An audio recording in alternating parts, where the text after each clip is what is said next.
Hereby is Reflect with EU by Promote Ukraine in English. Hello everyone, today is our discussion of our Reflect with EU, with Electronic EU. And the topic of today's discussion is the disinformation concerning COVID-19. And I introduce to you ourselves. I'm Marta Barandi, Marina Yaroshevich, and Anna Hubanova. We have today a situation in which many people feel they are being misled, whether by the governments, whether by the international organizations, or by media. They feel they do not receive the right information. They feel that there are probably some conspiracies concerning COVID-19. They do not know whom to trust, and because of that, they create their own theories. Have you felt yourself being misled? To begin with, I think the topic we've decided to tackle today is in and of itself very complex and very difficult.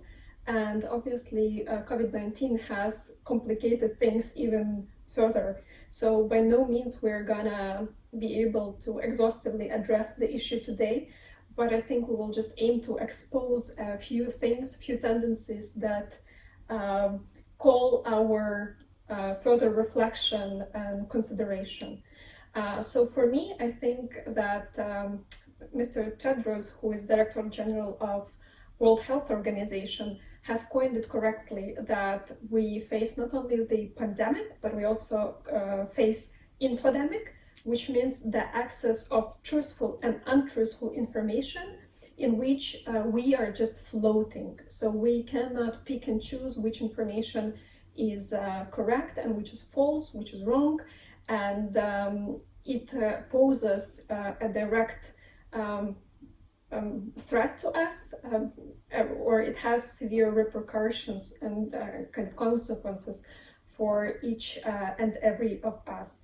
And I think that, so this is the most kind of difficult thing, that many of us choose to abstain, choose to exit the discussion altogether or quit the discussion altogether, rather than try to understand what is really happening and which side do we belong to.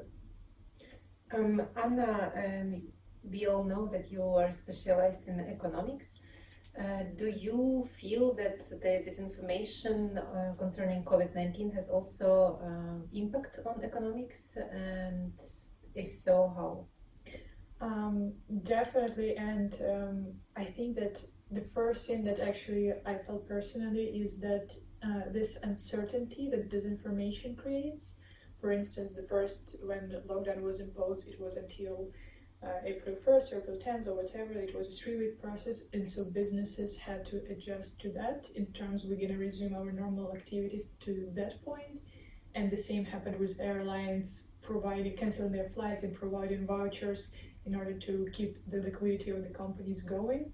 And the same did a lot of companies whose services were delayed, so instead they were offering vouchers.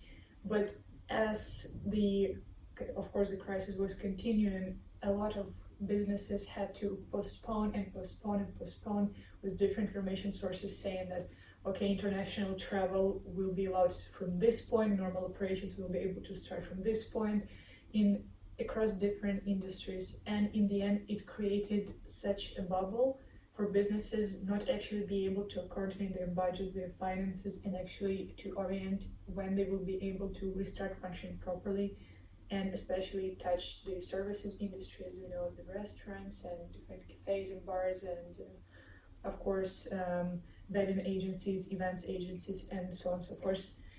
But was the disinformation the cause of it, or was just the lack of information?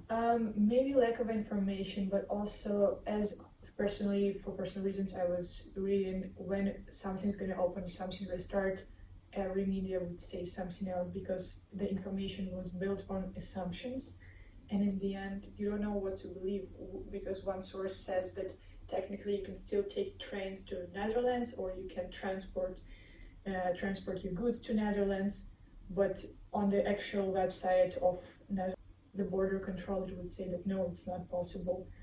You know what is worse? I think that we are hinted to trust verified sources. And when we ask ourselves or somebody, so what are verified sources? We are pointed to international organizations, such as UN, such as WHO and others. But the thing is that here, for me, the proverb, like, if you cannot battle something, then lead it, is actually very accurately applied, because WHO is also guilty of miscommunicating, communicating with delays. I'm not saying it's intentionally disinforming people, but I'm also saying that if information comes too late or it's partial information, then it also creates more problems. So you stop believing this international organization. It discredits itself. And when, for instance, we heard from WHO that China informed that the virus is not transferable between people, and then we are easily contaminated from each other, or that, for instance, masks will not do any good for you, only if you are already a carrier of the virus, and today I cannot even take the public transport without having a mask. There are a lot of contradictions, and when international organizations are in the forefront of actually creating this confusion, then the lower we go, like with every layer, like the government, the regional authority, it becomes less and less trustworthy, because these people have less and less power and they are dependent on the layers above them. But also, just the same situation happened with the borders of France, when Belgium announced that you can go visit your families to the neighboring countries, and a bunch of families traveled to the French border on the weekend. And it was a surprise for French authorities, because apparently they didn't know about the decision of Belgian government to allow people to travel to their country. And the same comes to the official website of Belgian Railways, saying that international travel will be allowed starting June 8th. And for instance, the Brussels Times says it's June 15th, and Netherlands on its turn says, okay, we're going to allow only these citizens enter our country starting June 15th. So every source says something different, and in the end you don't know whom to believe. And we come here to the responsibility about which we talk every our discussion, that every person who serves the general cause, the societal cause, has to have enough responsibility to check, to verify, and to make sure that the finding is communicated correctly and it reaches the addressee, which is society, which are people, and the sources that are there to verify the information and fact check, to check the facts. They pick the information from government, from the state, from the international organization, and they debunk the fake, and then after a while it turns out that actually it was not really the fake, it was probably the correct information but wrongly perceived. And it creates the risk, because people who trust the debunkers, those who debunk fakes, do not know anymore whom to trust. And there is another issue that arises, that, okay, if it's the situation that can be checked, fact-checked, and can be proven that this was wrong or this was right, and we can all admit mistakes, we all do mistakes, so that's okay. But here we come to the issues also of opinions. Because one thing is the fact that was wrong and then fact check, and another is the opinion of people that perceive the situation in one or other manner that is being fact checked. Can opinions be fact checked? Absolutely not. And I will now reveal a small secret, that in preparation for this talk, me and Marta exchanged messages in order just to see how it functions. And it appeared that a Facebook post that was indeed an opinion rather than the fact-based narrative was hinted or prompted to us as actually being misleading or disinformative, and therefore kind of suggesting that we should abstain from kind of sharing it. But if I consider myself to be kind of a grown-up person, an adult who might have an opinion and might want to share this opinion with others, if I see this label that fact checkers say this information must be misleading, my options are the following: to actually either say that, to radicalize me, I would actually be insisting that I have an opinion, I have right for this opinion, I have right to share this opinion, and therefore I would be already acting against not this information kind of sharing, but I would be acting in opposition to fact checkers who suggest I should withdraw. This is one thing. My other option is to actually say, oh yeah, probably the fact checkers know better, opinions can also be kind of muted, and then I withdraw myself from the discussion altogether. But then me stepping away from the discussion leaves room for these malign actors, whoever they are, to occupy this information space. So if I don't share some information, if I don't engage into discussion, if I don't verify it with my friends, with my circle of acquaintances, have you heard it? Do you agree with it? Do you think this is correct? If there is no such an exchange, if I only accept everything that is prompted to me, then actually first I'm losing because kind of I'm agreeing to be silenced. But secondly, everyone else is losing because they also agree, instead of engaging into conversation with me, to accept whatever is just sent their way and labeled with the right icons. Indeed, I think that what you mentioned, that you leave the space to the malign actors when withdrawing from the discussion, is a very big concern, because then the discussion is left for those who, let's say, who debunk the fakes and those who make the fakes, and then you cannot interfere in this fight. And those who make the fakes, we know those actors are mainly state-sponsored actors, but also those who benefit from the situation, like quarantine and other, who want to earn more money, like malign actors, the private, who are selling the wrong things and things like that.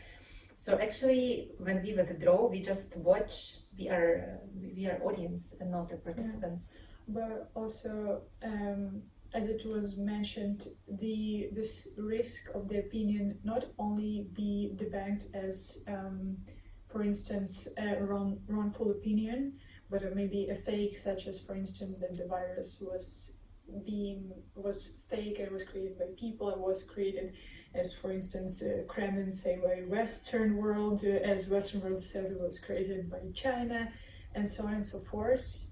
Again, in this video, I think we would really want to emphasize that this lack of information, or this huge amount of fakes that is being created in the information space, shouldn't be actually the ground and the cause for any type of discrimination, either towards China or either to raise a conflict Kremlin-West again. So we would really like to make everyone kind of think a little before you make a suggestion or create some prejudice in your head, simply because this information that you were exposed to wasn't filtered well enough, in my opinion. I would want to take it further and say that actually one such kind of blurb can further lead to discreditation or full reputation ruining. So for instance, if like my opinion would be labeled as kind of wrong, I would lose my credibility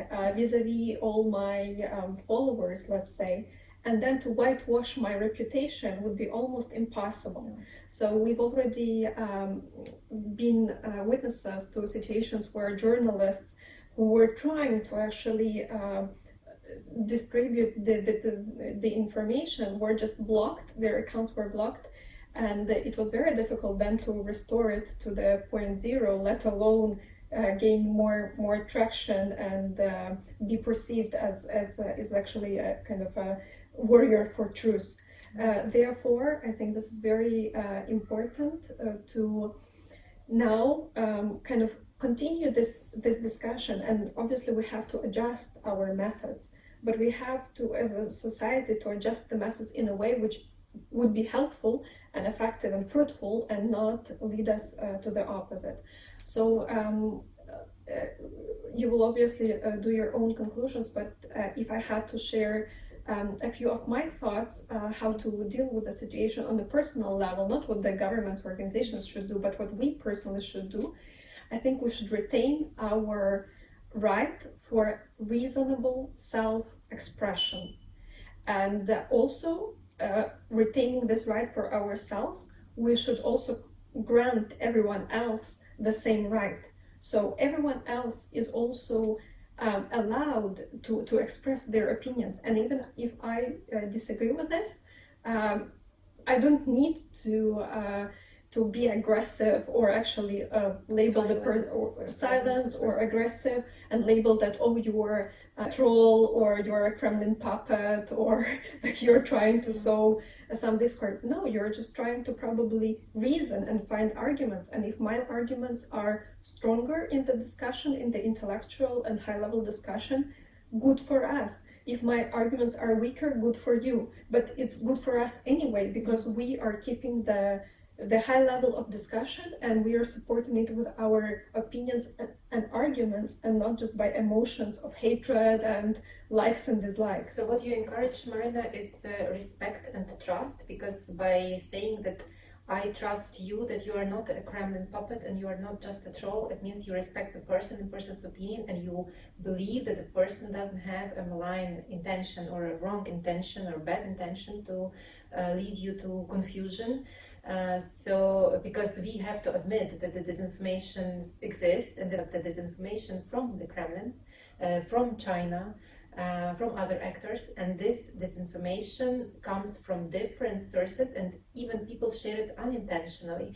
And the dealing with this unintentional disinformation is very hard, because people genuinely believe what is being said, or what was said, or what they read on Facebook, on Twitter, what they heard on the TV, on the Russian language TV especially, full of conspiracy theories and saying that the West created the virus, and that everything was wrongly managed in Europe, and European Union is going to fall apart. And this is really, it's all our job to inform ourselves well. When we read the article, when we listen to the news, let's listen to the same topic, but different point of view. Absolutely, and that would be point number 2, to be able to challenge our own opinions. But also, when you inform yourselves, you have to know which sources, again, we come to the verified sources, which sources to trust, what exactly to read. There are plenty of organizations that genuinely want to debunk the fakes. There are organizations that within the European Union, like EU versus Disinfo, that also tackles the disinformation, and case per case, they check yourself the facts, you can check yourself the opinions. You have to inform yourself more and more in order to create critical thinking and be more resisting to the disinformation, which is especially being created by the Kremlin. So point number 3 is to actually invest your time into resources that you trust, but also to try to see whether somebody is challenging these resources, and again, which arguments are stronger. But the idea is to actually create kind of a network of trust, not the echo chamber, not where you will exclude yourself from all the other opinions. No, but just to know what are the different channels, what are the different opinions, and then kind of navigate through what you think is right, without actually, again, pushing away kind of all the others and excluding or just kind of disregarding the alternative opinions. Because in the end of the day, I think that all of us, we need to rely on something. We need to touch the ground. We need to be connected to the people whom we trust and who are kind of role models or samples to us, or who we know that are closer to the entry points of certain information. And therefore, I will also take this chance, and I'm so sorry for stealing so much of our time, to call you to subscribe to our channel and these discussions if you like, to follow them, and also to do the same with all the other discussions that you find trustworthy or credible. Because by subscribing to us, but also to the other similar things, you will allow us, and this is how algorithms work, to expand the outreach. And therefore, this is point number 4, more than disliking some things, like things. So because algorithms work like that, that even if this is disliked, but this is talked about, this will be spread more than things that are liked but silenced. So just like more, be proactive on the side where there is definitely trust, because by this you will promote and you will help to outreach to more people with what is right and not what is wrong. Definitely, I completely agree. There is nothing worse than being indifferent. You can put a negative like or positive, but at least you have an opinion in that sense.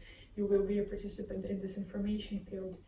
And in that regard, I do believe that a lot of people were greatly disinformed that it's in some way dangerous to participate in economy currently. And from there started arising this prediction in numbers. For instance, in Kiev Post, I think there was this article that expected unemployment in Kiev after crisis would be at 60%. So obviously a lot of people get scared, a lot of people get frustrated. Do we need to participate in business? Do we need to stay open? Do we need to close?